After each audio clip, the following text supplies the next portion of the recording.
TC에서 조금 쉽게 지금 출제돼요. 그래서 전체 100점 만점 중에 60점까지 나오는 사람이 절반입니다. 그래서 전에는 100점 만점에 한 55점 정도가 50점에서 55점 정도가 평균이었는데 지금은 평균이 60점 정도 나오도록 출제를 하고 있어요. 그래서 다시 말하면은 절반 정도가 국가공인 상급 이상 성적표가 나간다는 얘기입니다. 그래서 조금 쉽게 출제되고 있으니까 여러분 조금만 공부를 하면은 할 수 있을 거예요.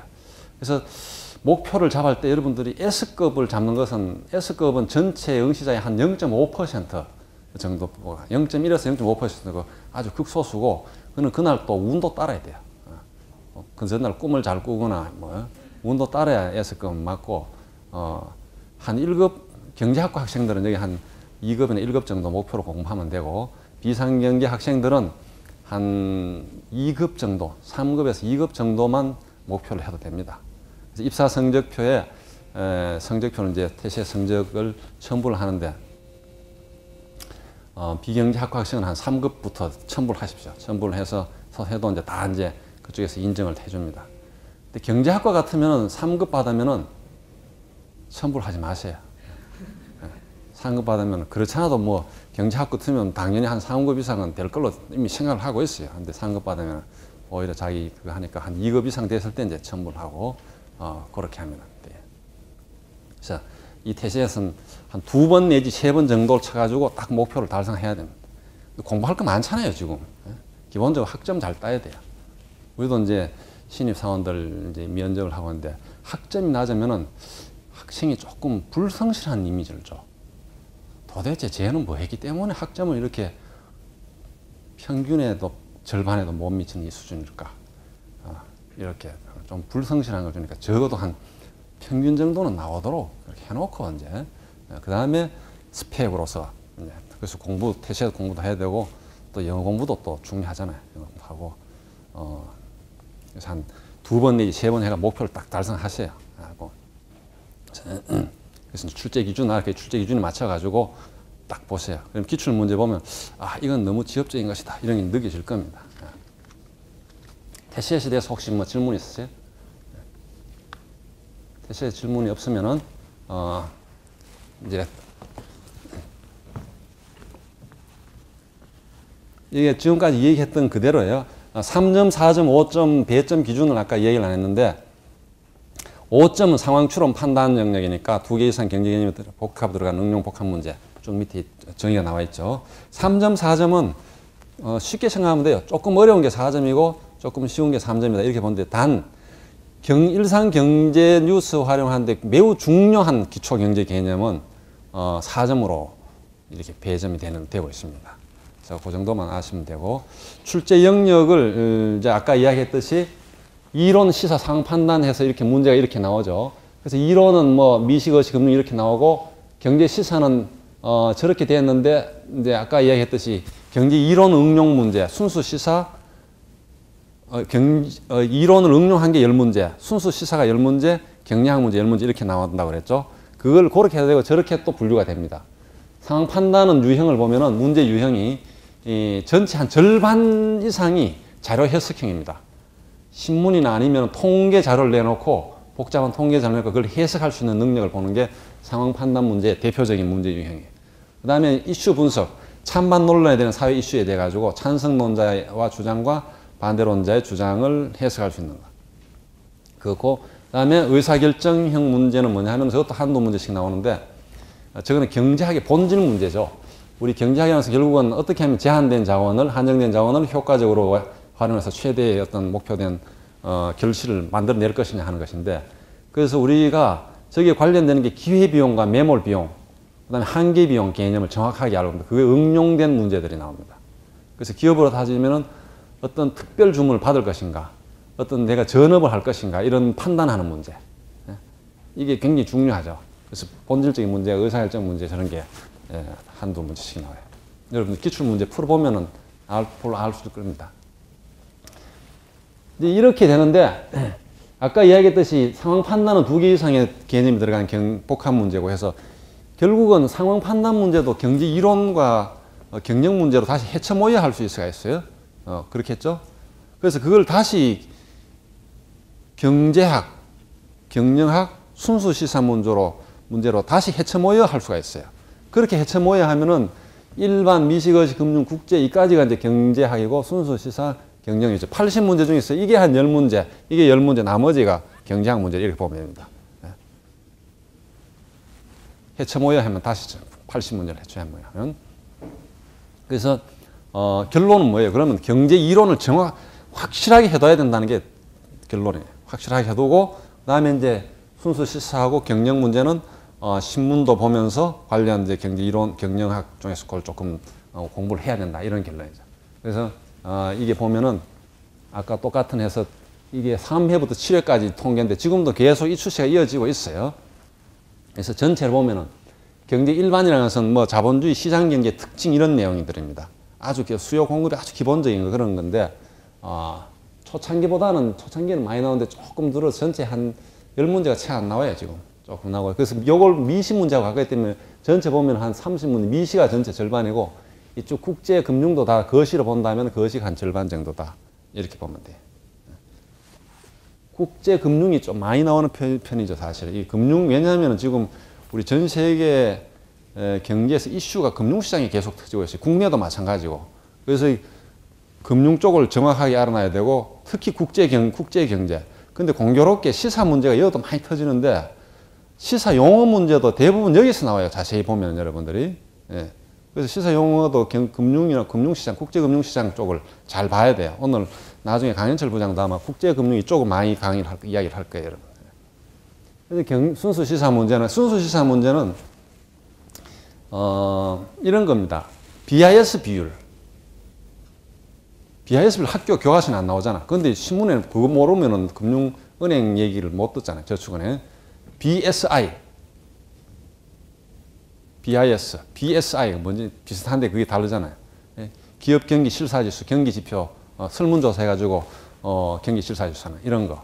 그런 건 책이 안 나오는데 순수 시사 문제인데 이걸 알아놔야 되죠, 반드시. 경영 문제는 아까 회계. 근데 그 회계 재무회사법도 어렵게 들어갈 필요 없습니다. 부담 느낄 필요 없어요. 신문의 아주 기본적인 걸 이해할 수 있는 능력을 보는 거니까 아주 기본 개념만 알아두면 돼요. 왜 그래 출제하면 되는가 하면 우리가 이것도 산업계 수요를 다 조사를 해가지고 그렇게 출제를 하는 겁니다. 초창기에. 자료 해석 추론, 그냥 아까 이야기했듯이 이 자료 해석 추론은 신문에 기사를 낸 것도 있지만 이렇게 제목만 내놓고 이렇게 이 제목 저걸 보고 예상되는 현상으로서 추론하라. 이런 거.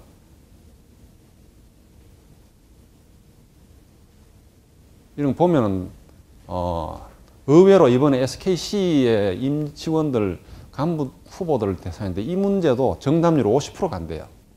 이건 기출문제를 약간 바꿔서 냈는데, 굉장히 기본적인 문제죠. 환율하고 유가가 부르면 국내 시장이 어떻게 변화할 것인지를 추론할 수 있는 문제. 이건 정답이 이게 5번이에요, 5번.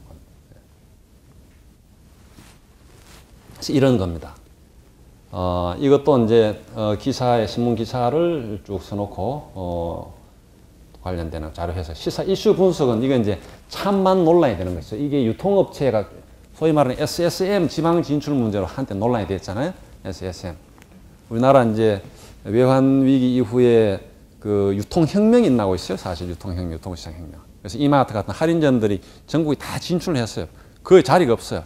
그래서 할인점보다는 조금 작고 슈퍼마켓보다는 조금 큰 슈퍼마켓이 이제 그 빈틈에 또 비집고 들어가는 거예요. 그 전에도 이미 그 지역의 그 골목 상권에 있는 할머니, 할아버지 하는 골목 상권이 죽는다고 야단을 찍었는데 슈퍼마켓까지 들어가니까 더 그런 문제가 생겨요. 과연 이걸 어떻게 봐야 될 것인가? 이런 걸 여러분들이 이제 이거는 이런 문제는 사실 단편적인 것보다 우리가 사회를 어떻게 보느냐 하는 그런 자기 자신의 가치관과 관련되는 문제입니다. 근데 토론할 때 여러분들이 면접 토론할 때 이런 걸 자기가 정확하게 나름대로 로직을 갖고 있어요. 로직을. 골목 상인들을 죽이는데 그걸 허용을 해도 되느냐? FTA 같은 얘기입니다. 사실 FTA. 농민들을 죽일 수 있는 FTA를 한미 FTA를 해도 되느냐? 아니면 보통 우리 일반 소비자들이 유통시장에서 구입하기 좋아지고 소비자 서비스, 복지 수준이 높아지는, 편리해진다. FTA 하면은 또 전반적으로 선택의 폭이 넓어진다. 이런 거는 그럼 어떻게, 그걸 두 개를 어떻게 우리가 조화로울 것이냐. 나름대로 여러분들 한 사람 다 거기에 대해서 나름대로 로직이 서가 있어야 돼, 분명하게. TCS를 공부하면 그런 로직이 서게 됩니다. 그것도 굉장히 중요한 거니까 조금 이따가 한번 얘기를 해보자. 그래서 이거는 답이 없어요, 사실은. 찬성론자는 어떤 입장이고, 추론, 어떤 가정을 깔고 한다, 이런 걸 나오죠. 예. 이거는 이제 키코와 관련되는 건데, 예. 선물 옵션 관련되는 것이죠. 의사결정, 이것도 기회비용과 매몰비용 이런 걸 알아야지 이제 판단할 수 있는 형태. 문제 유형은 이제 내가 경제 이론 문제는 여기서 안 알려줬어요. 경제 이론은 학교에서 워낙 많이 나오고 하기 때문에 경제 이론하고 시사 문제도 여기서 나왔는데, 시사 문제는 아까 얘기했듯이 그런 우리 이슈 신문을 이제 읽다 보면, 그건 좀 이따 다시 또 한번 신문 읽을 때 한번 다시 이야기하죠. 시사 문제는 BIS, BSI. 또 최근에 나온 문제 중에서 지난번에는 저게 나왔죠. 단기 투기성 자금을 규제를 해야 된다 하는 게, 그게 무슨 법이었죠? 그 법에 대해 그런 법, 이런 거. 또 우리 지금은 아주 굉장히 평범한 용어가 되었습니다만은 저기 DTI, LTV 이런 개념 정도, 그게 할 때 주택 시장의 수요와 공급 시장에 어떻게 영향을 미치느냐, 이런 쪽, 또 그런 게 다 시사 문제죠. 자, 그러면은 이제 여기서 TCS 문제 유형까지 다 이제 얘기를 했어요. 내가 다 얘기를 한 것 같은데, 혹시 내가 궁금한 게 있나요? TCS에 대해서. 자, 그러면은 신문을 그러면은 어떻게 읽을 것인가? 신문에 자주 나오는 경제 이론은 무엇인가에 대해서 조금 얘기를 하죠. 신문 읽는 요령은 사실 여기 바이트 여기 보면은 여기 인터뷰, 내 인터뷰가 나갔어요. 그래서 여기 중간에 보면은 이게 지난주 건데 6페이지에 보면은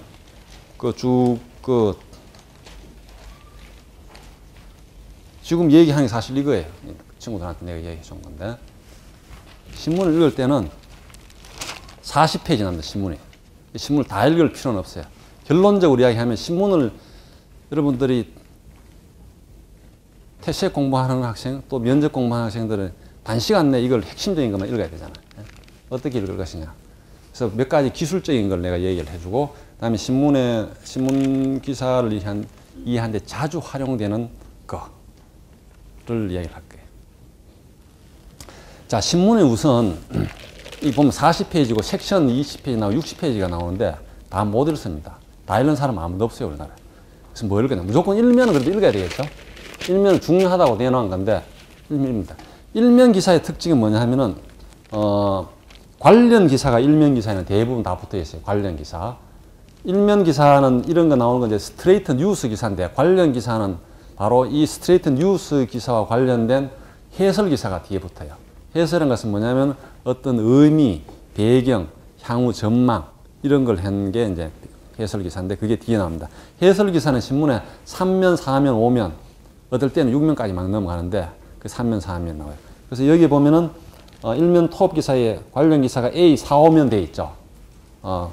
A 4면인데 A 요 일면 톱 기사 양극화 해소도 경제 성장이 답이다. 요거 관련되는 게 A 이 4면하고 5면에 같이 있다는 얘기예요. 그래서 뉴스 중에는 또 요런 거, 위에 양극화 해소도 경제 성장이 답이다. 이런 걸 기획 기사라고 합니다. 기획 기사.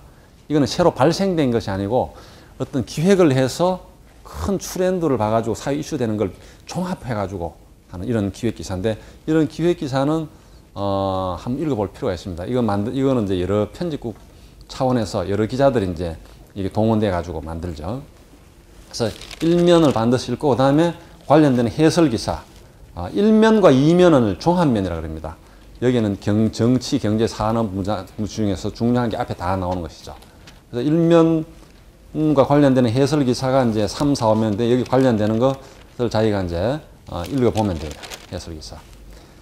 그 그 다음에 이제 읽어볼 것은 이제 A6면으로 넘어가는데, 그 다음에 읽어볼 것은 여러분들이 A6면 경제면과 그 다음에 그 뒤에 나오는 국제면, 그 다음에 오피니언면 정도만 우선적으로 읽으면 됩니다. 태시에 공부하는 학생이라면 경제면은 왜 읽어야 되느냐? 바로 우리 거시경제 이론이 응용되는 면이 경제면이에요. 거시경제 이론이. 경제 이론이 응용되는 면이, 응용돼가 정책으로 나오는 게 경제면이에요. 오늘은 뭐 여기 보면 온실가스 감축 이게 이제 나왔는데, 이거는 뭐 거시 정책이라고 보다 하는 미시 정책이라고 볼 수 있죠. 그래서 무슨 한국은행에서 통화 기준금리를 변경시킨다든가, 국회 정부 예산 문제라든가 이런 게 다 이 경제면에 다 들어갑니다. 그 다음에 이제 국제면. 국제면 가기 전에 한 가지 금융면이 그 다음에 있어요. 금융면은 유심히 한번 보세요. 왜 보라 그러냐 하면은 금융 이슈가 지금 계속 우리 이슈가 금융 산업 쪽에서 나오기 때문에, 저축은행도 여기서 주로 다루죠. 금융팀에서. 그렇기 때문에, 금융면도 유심히 한번 볼 필요가 있습니다. 그 다음 정치면은 이제 여기는 박원순 변호사하고 나경원 후보가 있는데 얼굴만 한번 보고, 뭘 주장하는지, 텔레비 보고 이제 하면 되죠. 제목 보고.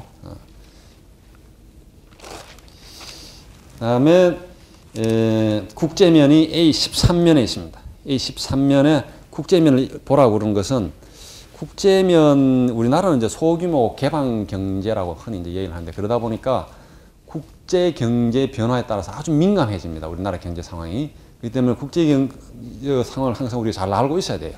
그리고 국제면 기사는 항상 또 일면으로도 많이 나가요.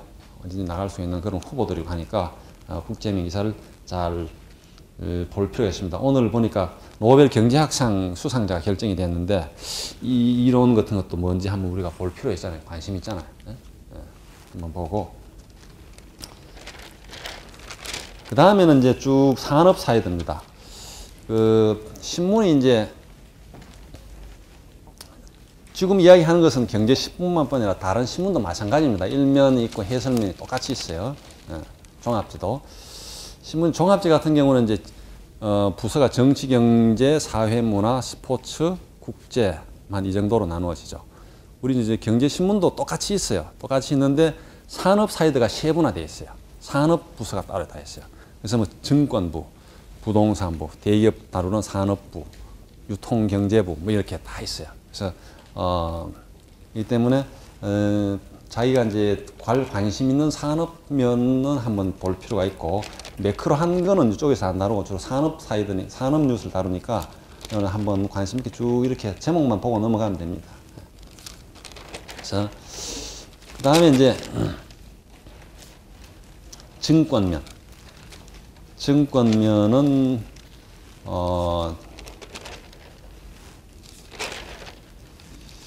증권면이 나와서 얘기를 드리는데, 경제 공부를 이제 전부 다 좀 한번 해보고 싶다 해서 더 온 거 아닙니까? 그죠? 경제 공부를 한번 해보고 싶다 해서. 근데 경제학 책 앞에 펴놓고 하니까 잠만 온다 이 말이죠. 그건 뭐 또 안 되잖아. 우리가 뭘 공부를 좀 더 즐겁게 할 수 있는 방법을 또 강구해야 되잖아. 본질적으로 경제에 관심이 있어서 뭐 경제학 책 읽으면 재미있어 하는 학생도 있긴 있어요. 다 그렇지는 않잖아요. 근데 이제 우리 사람이 본능적으로 자기가 경제 뉴스에 좀 민감해지도록 스스로 그렇게 만들 필요가 있어요. 본능적으로. 그 방법 중에 하나가 뭐냐 하면은 주식을 조금 갖고 있는 거예요. 자기가.